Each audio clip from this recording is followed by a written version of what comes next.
sering putus. Ini tuh ketiga kalinya. Aku udah bilang nih ke Bu Kos, tapi cuma diiya-iyain aja. Anaknya yang ganti. Itu pun susah banget. Hantunya juga suka bikin sendok, garpu, sumpit berantakan di lantai. Aku lemas terus sejak tinggal di situ. Apa aku harus pindah kos saja ya? Lingkaran hitam di matamu tuh makin jelas. Energimu tuh terserap sama dia. Tapi tanpa disadari Yuni hidup dengan semua peninggalan Rose dan mungkin semua luka dan amarah yang tidak pernah dia lepaskan. Tubuh Yuni gemetar. Kamar itu bukan sekedar ruangan kosong, melainkan saksi bisu dari tragedi memilukan yang belum selesai.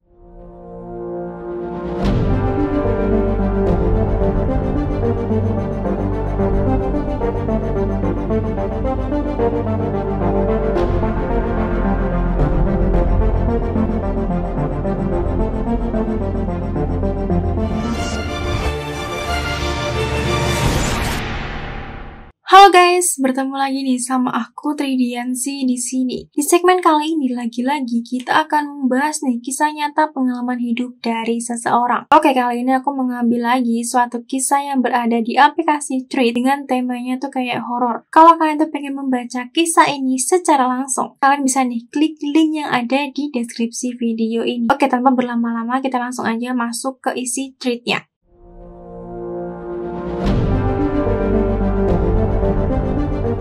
Suatu ketika terdapat seorang perempuan yang kita sebut saja namanya Yuni. Saat pertama kali menempati kamar itu, Yuni langsung merasa sesuatu yang tidak beres. Ada perasaan ganjil, seperti saat berada di tempat yang dihuni oleh makhluk halus. Ciri-cirinya seperti ini. Bulu kuduknya berdiri, dada terasa berat, suhu ruangan berubah mendadak, jantungnya berdebar, kepalanya terasa berat, kuping kanannya auto berisik, dan perasaan seperti diawasi. Semua itu Yuni rasakan sejak langkah pertama memasuki kamar itu. Dan pemilik kos tuh ngomong gini, yang tersisa hanya kamar ini, semua kamar lainnya sudah penuh. Kalau mau berminat, bayar untuk 3 bulan ke depan. Bisa DP dulu, sisanya nanti setelah menempati. Tanpa pikir panjang, Yuni mengangguk setuju. Rasa tidak nyaman yang dia rasakan sejak awal diabaikannya begitu saja. Yuni terlalu lelah setelah berkeliling area kampus mencari kos-kosan yang cocok. Sore itu Yuni kembali ke kos baru. Kos lama terlalu jauh, harus balik naik kos. Sementara Yuni sering telat. Jadi dapat kos dekat seperti itu rasanya lebih lega. Setelah pembayaran selesai, Yuni masuk ke kamar dengan bawaan khas anak kos tahun 90-an, yaitu ada tas dan kardus penuh barang. Yuni segera menata kamarnya agar nyaman. Begitu selesai, Yuni langsung tertidur pulas karena kelelahan. Dan di sini aneka kejadian aneh pun dimulai. Ternyata Yuni tidur cukup lama. Tubuh Yuni tiba-tiba terasa dingin menggigil. Yuni tarik selimut, tapi selimut itu terus melorot hingga ke mata kaki. Yuni tarik lagi dong ya. Melorot lagi tapi. Saat itu Yuni langsung sadar, ini adalah ulah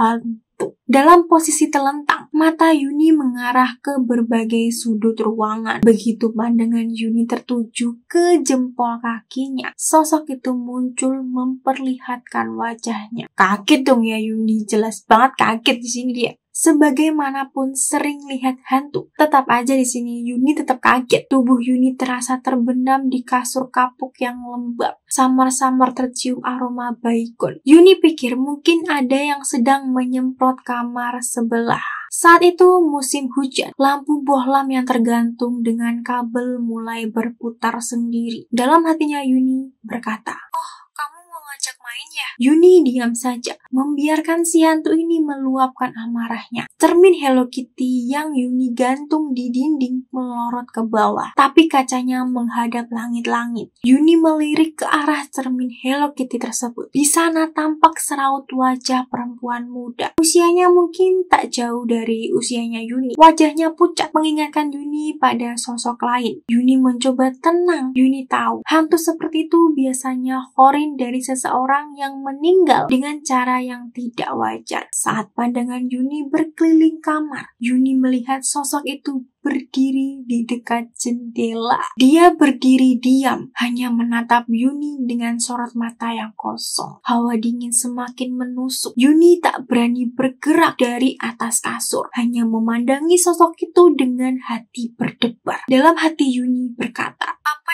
kamu inginkan? Tapi tentu saja tidak ada jawaban. Perlahan sosok itu melangkah mendekat, tubuhnya nyaris transparan, tapi tetap terlihat jelas di bawah redupnya cahaya bohlam yang berputar. Aroma baygon semakin menyengat, membuat Yuni semakin yakin. Ini dia, penghuni kamar ini sebelum Yuni. Yuni berusaha mengatur napas, dan dia ngomong gini di dalam hati. Apa yang kamu mau? Masing-masing aja ya. Aku di sini hanya numpang tidur. Ya, aku lihat kamu kok. Tolong jangan ganggu aku. Seperti mengerti, sosok itu akhirnya menghilang. Malam itu, Yuni tidak bisa memejamkan matanya. Setiap detik terasa menegangkan, seolah-olah dia masih mengawasi dari sudut gelapnya kamar. Besoknya, Yuni mencoba menjalani hari seperti biasa, sibuk dengan kuliah dan tugas-tugasnya. Namun setiap kali kembali ke kamar tersebut, perasaan ganjil itu tak pernah hilang. Ada sesuatu yang mengintai, menunggu saatnya untuk muncul lagi. Malam berikutnya, saat Yuni baru saja berbaring, suara samar-samar terdengar dari sudut kamar. Suara itu seperti berbisik, berulang-ulang, tak jelas apa yang dikatakan. Yuni memberanikan diri bertanya dengan pelan, "Apa yang kamu mau?" Kali ini Yuni ikhlas diajak gibah.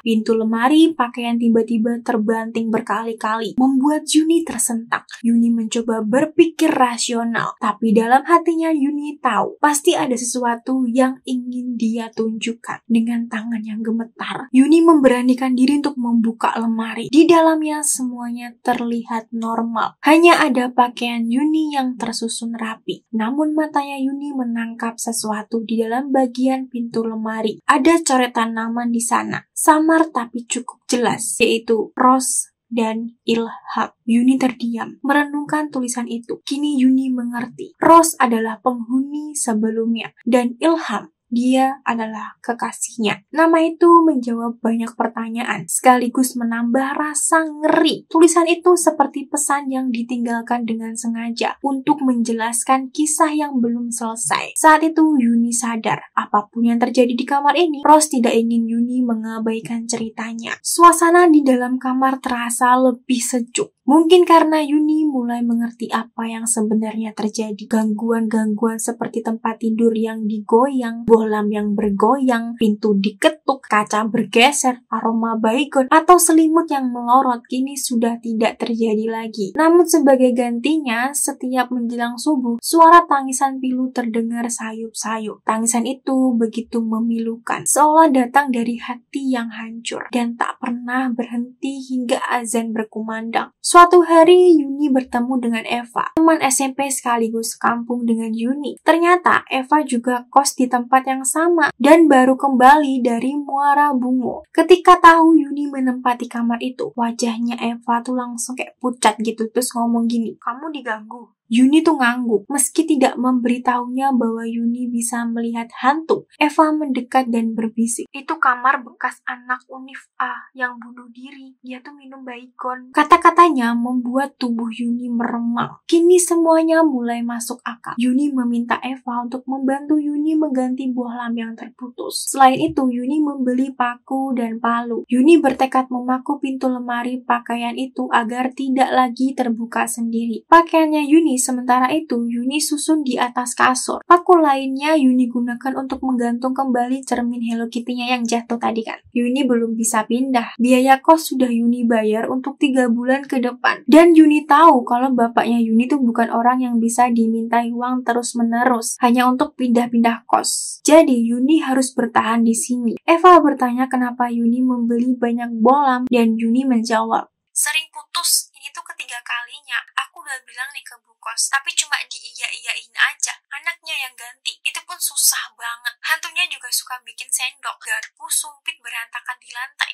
Aku lemas terus sejak tinggal di situ. Apa aku harus pindah kos aja ya?" Lingkaran hitam di matamu tuh makin jelas. Energimu tuh terserap sama dia. Eva mengajak Yuni mencari informasi dari tetangga ibu kos. "Coba kita tanya tentang Rose yuk. Dia pasti tahu banyak hal kejadian di sini. Aku juga baru tahu setelah 1 bulan di situ." Akhirnya mereka tuh mendatangi tetangga tersebut. Seorang parubaya yang kita sebut saja namanya Ibu Sri langsung mengenali namanya Yuni. "Oh, kamu yang sekarang tinggal di kamar itu ya?" Yuni pun mengangguk dan bertanya pelan tentang Rose. Dan Ibu Sri ngomong gini, "Rose itu anaknya baik, tapi hidupnya penuh masalah. Dia sering cerita ke saya soal pacarnya yang kasar, si Ilham. Entah kenapa ya, dia tuh tetap bertahan. Sampai akhirnya dia gak kuat lagi. Dia meninggal di kamar itu, minum racun. Saya ingat malam itu ceritanya bikin semua orang di kos panik. Kami masuk kamar tapi sudah terlambat. Di sini Yuni tuh kaget, tapi di sini Ibu Sri belum selesai nih ceritanya. Belum selesai nih ya. Oh iya, kamu tahu nggak? Ibu kosmu tuh nggak pernah bakar kasur bekas si Ros. Semua barang di kamar itu,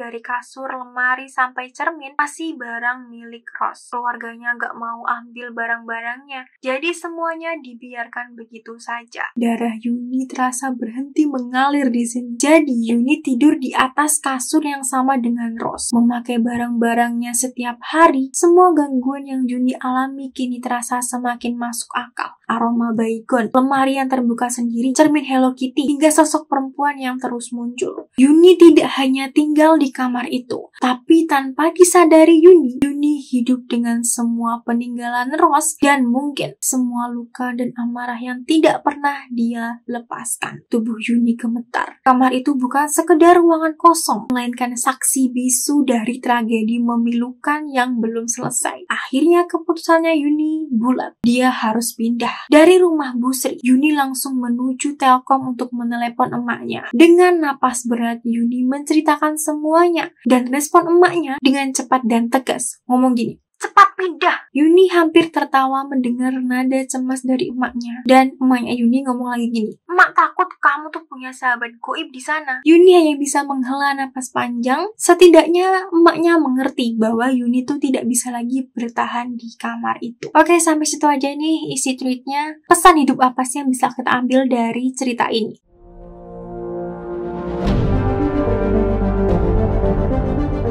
Jangan abaikan firasat pertama. Saat pertama kali masuk kamar, Yuni sudah merasakan ada yang ganjal. Tapi karena capek dan terdesak kebutuhan, Yuni abaikan firasat itu. Intuisi seringkali jadi sinyal awal dari hal-hal yang tidak terlihat. Belajar dari sini, jangan pernah meremehkan perasaan tidak enak yang tiba-tiba muncul. Setiap tempat menyimpan cerita. Kadang sebuah ruangan bukan cuma sekedar kamar. Ia bisa menjadi saksi luka, amarah, bahkan keputusasaan manusia. Cerita Ros mengajarkan bahwa jejak emosional seseorang bisa tertinggal, terutama jika kisah hidupnya berakhir tragis. Maka hargailah setiap ruangan. Jangan pernah menganggapnya kosong begitu aja. Jangan diam saat tahu kebenarannya. Ketika Yuni tahu tentang Ros, Yuni berusaha memahami dan bahkan mencoba berkomunikasi dengan damai. Ini menunjukkan bahwa rasa empati dan keterbukaan bisa menenangkan bahkan roh yang gelisah. Kadang mereka hanya ingin didengar dan dimengerti, seperti halnya manusia biasa. Lingkungan yang buruk bisa menguras energi. Cerita tentang tubuhnya Yuni yang lemas, kantung mata semakin besar, dan banyak gangguan menunjukkan bahwa lingkungan penuh dengan energi negatif bisa menyerap semangat hidup kita. Maka penting banget untuk tinggal di tempat yang membuat kita nyaman, baik secara fisik maupun batin, ya kan. Keluarga selalu jadi pelindung terbaik. Saat Yuni cerita ke emaknya nih, ya kan, reaksinya cepat dan tegas. Ini bukti bahwa keluarga, terutama ibu, punya naluri dan kasih sayang yang luar biasa kuat. Mereka mungkin tidak bisa melindungi kita dari semua hal, tapi doanya bisa jadi perisai paling ampuh. Terima kasih untuk ibu-ibu dan ibuku juga pastinya.